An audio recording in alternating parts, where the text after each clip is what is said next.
മുൻ എംഎൽഎയും തൃണമൂൽ കോൺഗ്രസ് നേതാവുമായ പി.വി. അൻവറിന്റെ വീട്ടിൽ ഇഡിയുടെ പരിശോധന. എൻഫോഴ്സ്മെന്റ് ഡയറക്ടറേറ്റിന്റെ കൊച്ചി, കോഴിക്കോട്, ചെന്നൈ യൂണിറ്റുകളിലെ സംഘമാണ് അൻവറിന്റെ വസതിയിലും സ്ഥാപനങ്ങളിലും പരിശോധന നടത്തുന്നത്. KFCയിൽ നിന്ന് ലോൺ എടുത്ത് തട്ടിപ്പ് നടത്തിയെന്ന വിജിലൻസ് കേസിന് പിന്നാലെയാണ് ഇഡി പരിശോധന.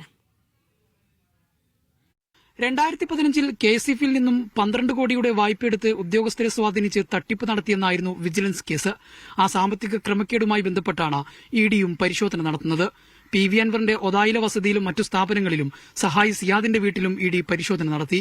അതേസമയം അൻവറിനെ കുടുക്കാനുള്ള ശ്രമമാണ് നടക്കുന്നതെന്ന് തൃണമൂൽ നേതാക്കൾ പ്രതികരിച്ചു. പരാതിക്കാരൻ മുരുകേഷ് നരേന്ദ്രനെ വിളിച്ചുവരുത്തി ഇഡി മൊഴി രേഖപ്പെടുത്തി.